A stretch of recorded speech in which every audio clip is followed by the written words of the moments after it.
C'est au théâtre de la Porte Saint-Martin. Alors comme promis, nous nous rendons aujourd'hui à Dunkerque, une ville baignée par la mer du Nord, mais aussi par de nombreux canaux. Une agglomération de près de 94 000 habitants. Dunkerque est le 3e port français, et d'ailleurs le premier pour le commerce des fruits, notamment des bananes. Une cité qui s'anime tous les ans, aussi à partir du mois de février, pour le célèbre carnaval, un carnaval qui date du XVIIe siècle. Alors même si Dunkerque n'est pas forcément connu pour ses aspects ou ses attraits touristiques, il faut souligner la chaleur de ses habitants et le charme de certains quartiers, notamment de ces villas art déco des années 20 qui ont résisté à la Seconde Guerre mondiale. Alors partons à la découverte de la ville du célèbre corsaire Jean Bart avec Marion Fiat, Thierry Chartier, Emmanuel Delbecq et Sabrina Benzaïd. Jean Bart et Dunkerque, c'est un peu comme Starsky et Hutch. Vous appelez l'un, c'est l'autre qui répond et il gagne toujours à la fin. Le sens de partage, de l'effort collectif, de l'humilité. Aimer rire, accueillir tout le monde. On fait pas un jeu, c'est nous, on est naturel. À Dunkerque, on voue un culte à Jean Bart. Corsaire intrépide du XVIIe siècle, il a sauvé le royaume français de la famine. Et ici, tous les habitants se réclament un peu descendants de Jean Bart, qui a transmis une partie de son caractère à la ville. On retrouve dans la force de caractère des Dunkerquois, qui est relativement facile à vérifier, ce trait qui est devenu celui qu'on emprunte à notre figure de référence. Marchant dans la brume, le cœur démoli par une, sur le chemin des dunes. Dunkerque, ça veut dire l'église des dunes en flamand. Quelques pêcheurs y avaient élu domicile il y a plus de 1000 ans, avant que ce regroupement ne devienne une commune. Aujourd'hui encore, la ville est encerclée par le sable et la mer y joue toujours un rôle essentiel.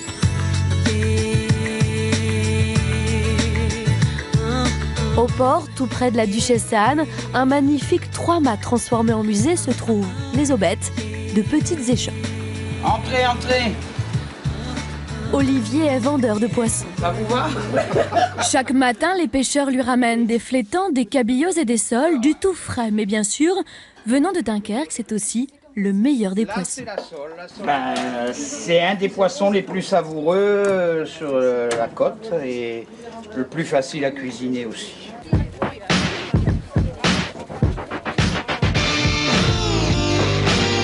Non loin de là, sur la plage, ces marcheurs habillés chaudement sont des longe-côtes. Ils longent la côte dans la mer du Nord. Et l'on retrouve Olivier, notre vendeur de poissons. Lorsqu'il quitte son aubette, il vient encore à la mer. Ah non, oui, le poisson toute la semaine, le longe-côte le dimanche. Et rester mince et svelte, est-ce qu'il ne faut pas tout faire pour plaire, hein? On oublie. Parce qu'à Dunkerque, la mer, on la vit tous les jours. Les longe-côtes, c'est aussi une autre façon de profiter du littoral dunkerquois.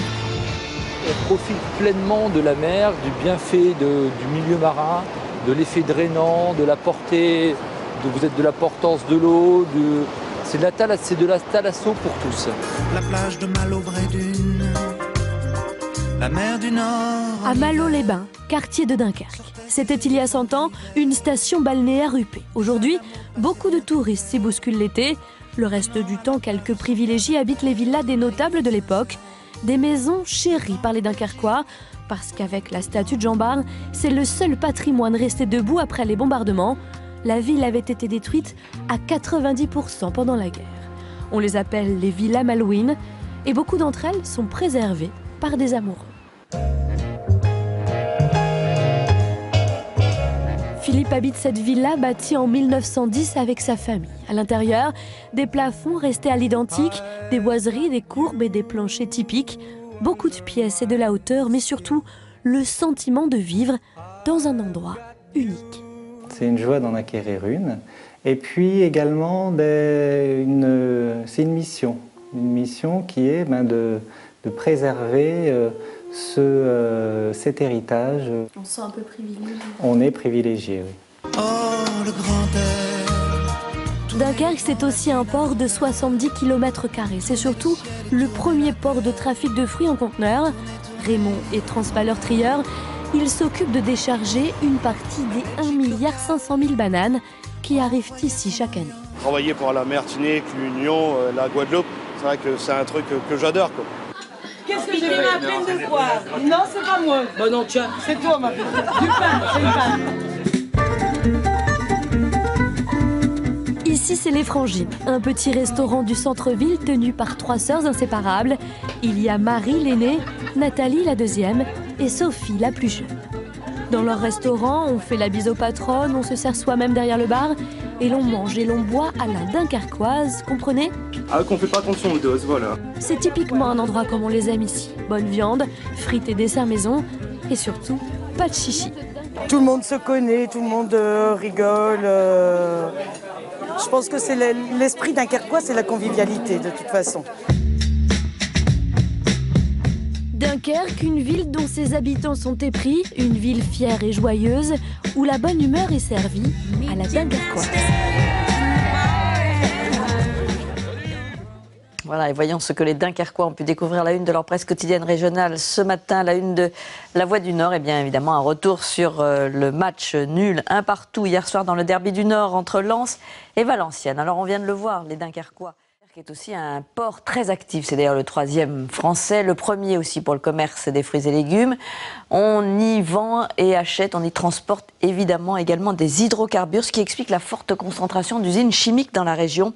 Alors ce sont naturellement des sites à haut risque, des usines classées Seveso, autour desquelles des mesures de sécurité draconiennes ont été prises. Voyons comment la vie s'organise dans cette région industrielle très sensible, avec François Oisson, Fabien Ambert et Gauthier Delobette. Dunkerque, une des métropoles les plus industrialisées de France. Dans ce port se côtoient 13 usines Seveso particulièrement sensibles, des grands noms de l'industrie sidérurgique, pétrolière, chimique et la centrale nucléaire la plus puissante d'Europe. 3500 hectares, où le risque zéro n'existe pas, mais où la sécurité des quelques 100 000 habitants est une priorité. Et c'est le cas du petit village de Mardic et de ses 400 habitants. Ici, dès la fin des années 60, les usines ont poussé au milieu des champs, à la clé de la croissance et de l'emploi. Mais à l'époque, on ne pensait pas aux risques industriels. Rue des Dunes, la famille Théry vit depuis 16 ans, à quelques mètres de 2 sites Seveso. Ici, vous avez Total. Production de pétrole avec les sphères, juste là. Si ça explose, ça fait domino. Total, mais aussi Polymérie Europa qui produit des matières plastiques. Pour leur sécurité, la famille Théry devrait être expropriée, leur maison est en zone noire. Vivre ici leur fait courir un trop grand danger. Moi j'attends une proposition et la première sera la bonne, je m'en vais. Aussi vite. Proposition d'indemnisation. Exactement. Bon, il y a toujours une crainte quand il y a une alerte. Et les dernières alertes datent de 2009. En janvier, une explosion à la raffinerie Total fait 1 mort et 5 blessés. 2 mois plus tard, en mars, un épais nuage de soufre se répand dans le ciel dunkerquois. Là encore, il y a des blessés et des intoxications. Et pourtant, depuis la catastrophe d'AZF à Toulouse il y a 10 ans, les industries classées Seveso sont soumises à une législation drastique en matière de sécurité.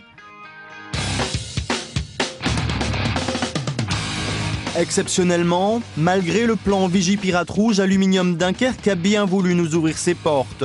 Premier producteur mondial d'aluminium, 26 000 tonnes de ce métal sortent chaque année de cette fonderie.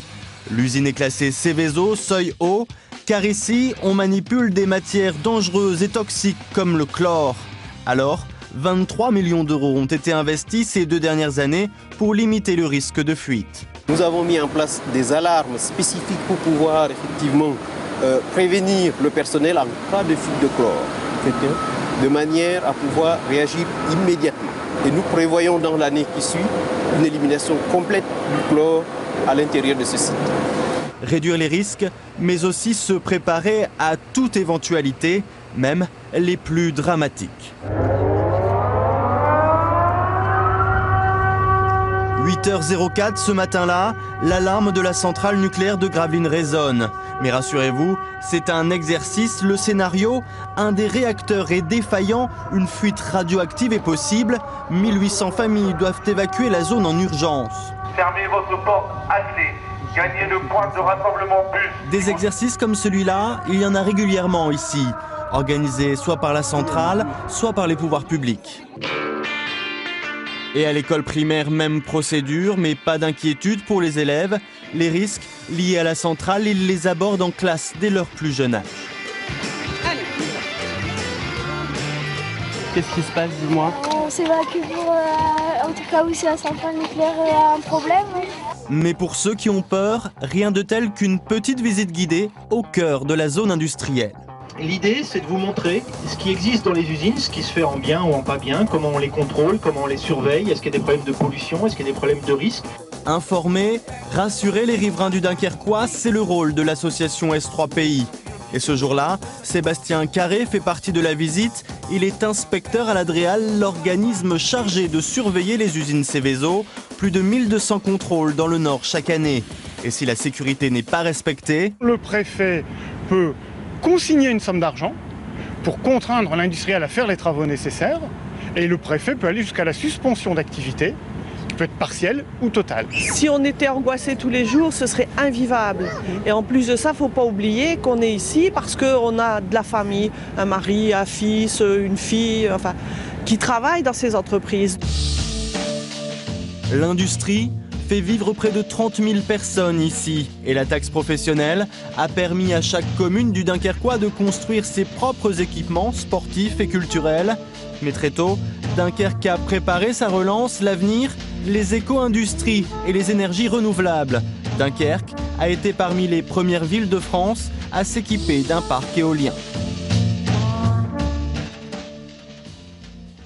Voilà, et après cette découverte passionnante de la ville et de la région de Dunkerque, eh bien, nous vous emmènerons la semaine prochaine visiter Dijon. Alors bien sûr, vous pouvez toujours nous faire vos suggestions, nous donner des conseils sur notre site dont l'adresse s'inscrit au bas de votre écran. Voilà, vous n'oubliez pas, un peu avant 19h, 7 à 8, présenté par Harry Roselma, qui reviendra d'ailleurs notamment sur les événements en Égypte. Et puis, je vous retrouverai juste après pour le journal de 20h. Bon après-midi, à tout à l'heure.